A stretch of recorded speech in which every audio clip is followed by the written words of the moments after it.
Hello, আসসালামু আলাইকুম। আজকের ব্লগটা একটু ভিন্ন। আমরা চলে যাচ্ছি সুইমিং পুলে। সো এই দুপুরবেলা মনে হলো অনেক গরম, তো সুইমিং পুলে চলে যাই।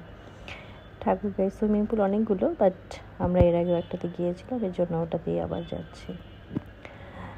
তো এই যে আমার মেয়ে যারা, ও খুব এক্সাইটেড সুইমিং পুলের কথা শুনে।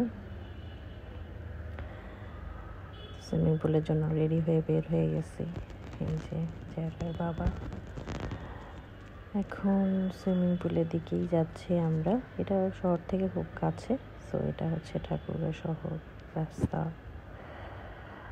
এই আমরা এইখানেই থাকি। আমার শ্বশুর বাড়ি। আমরা চলে আসলাম সুইমিং পুলে।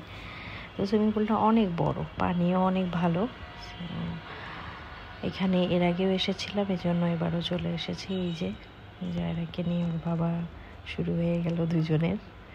বাট আমার মেয়ে অনেক খুশি ছিল, কিন্তু নামতে চাচ্ছিল না, এটাই একটা প্রবলেম ছিল। বাট অনেক মজা করেছিল, পরে আস্তে আস্তে একটু ইজি হয়ে গেল।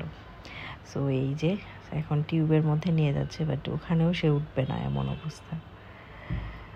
তো ধীরে ধীরে হয়ে গেছে। আর এখানে আসলে মেয়েরা অ্যালাউড না, সো আমরা শুধু পা ভিজিয়ে নিয়েছিলাম, আর আমার মেয়ে তো করতে পেরেছিল। আর আমরা দুই মা মেয়ে মিলে একটু মজা করছিলাম।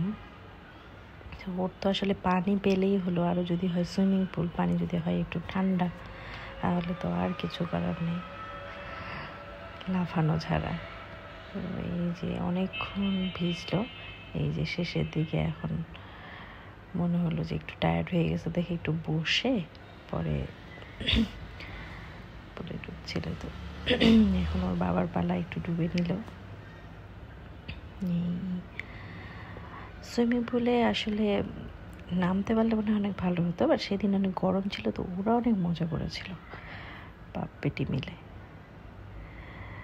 আর সব কিছু মিলে আসলে ঈদের সময়, ছুটির সময়টাতে একটু বাইরে সময় কাটাতে পারলে খুব ভালো লাগে। আর ঈদের সময়টাতে, কুরবানিতে তো প্রচুর গরম থাকে। তো সুইমিং পুলে তো আমাদের যাওয়া শেষ। পরে গোসল টোসল করে বিকালে একটু বের হয়েছিলাম, এই যে বাবা মেয়ে ফুচকা খেতে।